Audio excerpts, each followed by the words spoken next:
Bonjour à tous, Bonjour. on est heureux de vous retrouver avec le livre des Proverbes. On est au 11e chapitre, donc 11e jour de lecture. Et on est heureux de pouvoir continuer cela avec vous. Donc on est en audio aujourd'hui.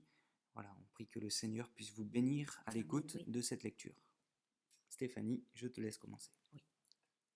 La balance fausse est en horreur à l'Éternel, mais le poids juste lui est agréable. Quand vient l'orgueil, vient aussi l'ignominie, mais la sagesse est avec les humbles.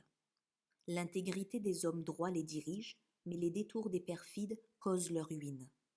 Au jour de la colère, la richesse ne sert à rien, mais la justice délivre de la mort. La justice de l'homme intègre aplanit sa voie, mais le méchant tombe par sa méchanceté. La justice des hommes droits les délivre, mais les méchants sont pris par leur malice. À la mort du méchant, son espoir périt, et l'attente des hommes iniques est anéantie. Le juste est délivré de la détresse, et le méchant prend sa place. Par sa bouche, l'impie perd son prochain, mais les justes sont délivrés par la science. Quand les justes sont heureux, la ville est dans la joie, et quand les méchants périssent, on pousse des cris d'allégresse. La ville s'élève par la bénédiction des hommes droits, mais elle est renversée par la bouche des méchants. Celui qui méprise son prochain est dépourvu de sens, mais l'homme qui a de l'intelligence se tait. Celui qui répand la calomnie dévoile le secret, mais celui qui a l'esprit fidèle les garde. Quand la prudence fait défaut, le peuple tombe, et le salut est dans le grand nombre des conseillers. Celui qui cautionne autrui s'en trouve mal, mais celui qui craint de s'engager est en sécurité. Une femme qui a de la grâce obtient la gloire, et ceux qui ont de la force obtiennent la richesse. L'homme bon fait du bien à son âme, mais l'homme cruel trouble sa propre chair. Le méchant fait un gain trompeur, mais celui qui sème la justice a un salaire véritable. Ainsi la justice conduit à la vie, mais celui qui poursuit le mal trouve la mort. Ceux qui ont le cœur pervers sont en abomination à l'Éternel, mais ceux dont la voix est intègre lui sont agréables. Certes, le méchant ne restera pas impuni, mais la postérité des justes sera sauvée. Un anneau d'or au nez d'un pourceau, c'est une femme belle et dépourvue de sens. Le désir des justes, c'est seulement le bien. L'attente des méchants, c'est la fureur. Tel qui donne libéralement devient plus riche, et tel qui épargne à l'excès ne fait que s'appauvrir. L'âme bienfaisante sera rassasiée, et celui qui arrose sera lui-même arrosé.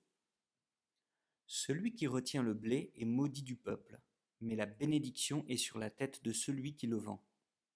Celui qui recherche le bien s'attire de la faveur, mais celui qui poursuit le mal en est atteint. Celui qui se confie dans ses richesses tombera, mais les justes verdiront comme le feuillage. Celui qui trouble sa maison héritera du vent, et l'insensé sera l'esclave de l'homme sage. Le fruit du juste est un arbre de vie, et le sage s'empare des âmes. Voici, le juste reçoit sur la terre une rétribution, combien plus le méchant et le pécheur. Amen. Amen. Alors pour ma part, moi le verset que je voudrais particulièrement retenir, alors il y a beaucoup de choses qui sont vraiment très, très intéressantes et beaucoup de choses qu'on pourrait dire, mais je vais m'arrêter simplement sur la deuxième partie du verset 25 qui dit ceci, celui qui arrose sera lui-même arrosé. Et c'est vrai que c'est une réalité. Combien de fois personnellement je l'ai vécu, je pense que probablement vous aussi vous avez dû le vivre. Euh, Surtout quand on est au début de notre conversion, on a tendance à toujours demander des choses à Dieu et on n'est pas tellement dans le fait de lui donner, de lui offrir. Et combien j'ai remarqué que lorsque, au contraire, on est là et on donne, on loue, on se concentre sur Dieu et non pas sur forcément attendre de recevoir quelque chose, mais si on est plus dans le fait de donner de nous, de notre temps, euh, voilà, de tout ce qui est en notre capacité de donner, alors bien sûr à Dieu, mais aussi eh bien, aux autres, à notre prochain, ceux qui sont dans le besoin, nous-mêmes en retour, on est arrosé et nous-mêmes on reçoit bien au-delà de ce qu'on aurait pu espérer. Pour ma part, ce sont les versets 7 et 8. À la mort du méchant, son espoir périt, et l'attente des hommes iniques est anéantie. Le juste est délivré de la détresse, et le méchant prend sa place. Et quand j'ai lu ça, j'ai eu un moment de difficulté. Ça vous arrive peut-être de lire des choses et de dire je comprends pas, ou alors ça me paraît tellement injuste. La fin de cette lecture-là, de ces deux versets, c'est le juste est délivré de la détresse et le méchant prend sa place. Donc à la mort du méchant, le juste est délivré de la détresse, mais le méchant prend sa place.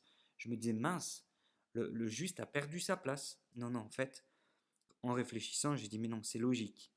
Le juste, il est délivré de la détresse puisque le méchant a disparu, il est mort, et le méchant, lui, il est allé à sa place, c'est-à-dire là où il devait aller, eh bien, en enfer, loin de Dieu. Voilà. Et le juste, lui, il est heureux, il est resté. Donc à la mort du méchant, le juste, il est délivré, et le méchant, lui, il va là où il a bien simplement la conséquence de ses choix. Voilà, donc c'est des fois des textes difficiles à comprendre, mais en réfléchissant, en prenant les choses comme cela, prenant du temps, en tournant les choses et en se posant les bonnes questions, on arrive à comprendre que les choses, en fait, elles sont logiques et voilà, Dieu est bon. Amen, oui. Amen. Qu'est-ce que vous avez trouvé, vous? N'hésitez pas encore une fois à nous le partager. Que Dieu vous bénisse et puis on se dit à demain. À demain. Au revoir. Au revoir.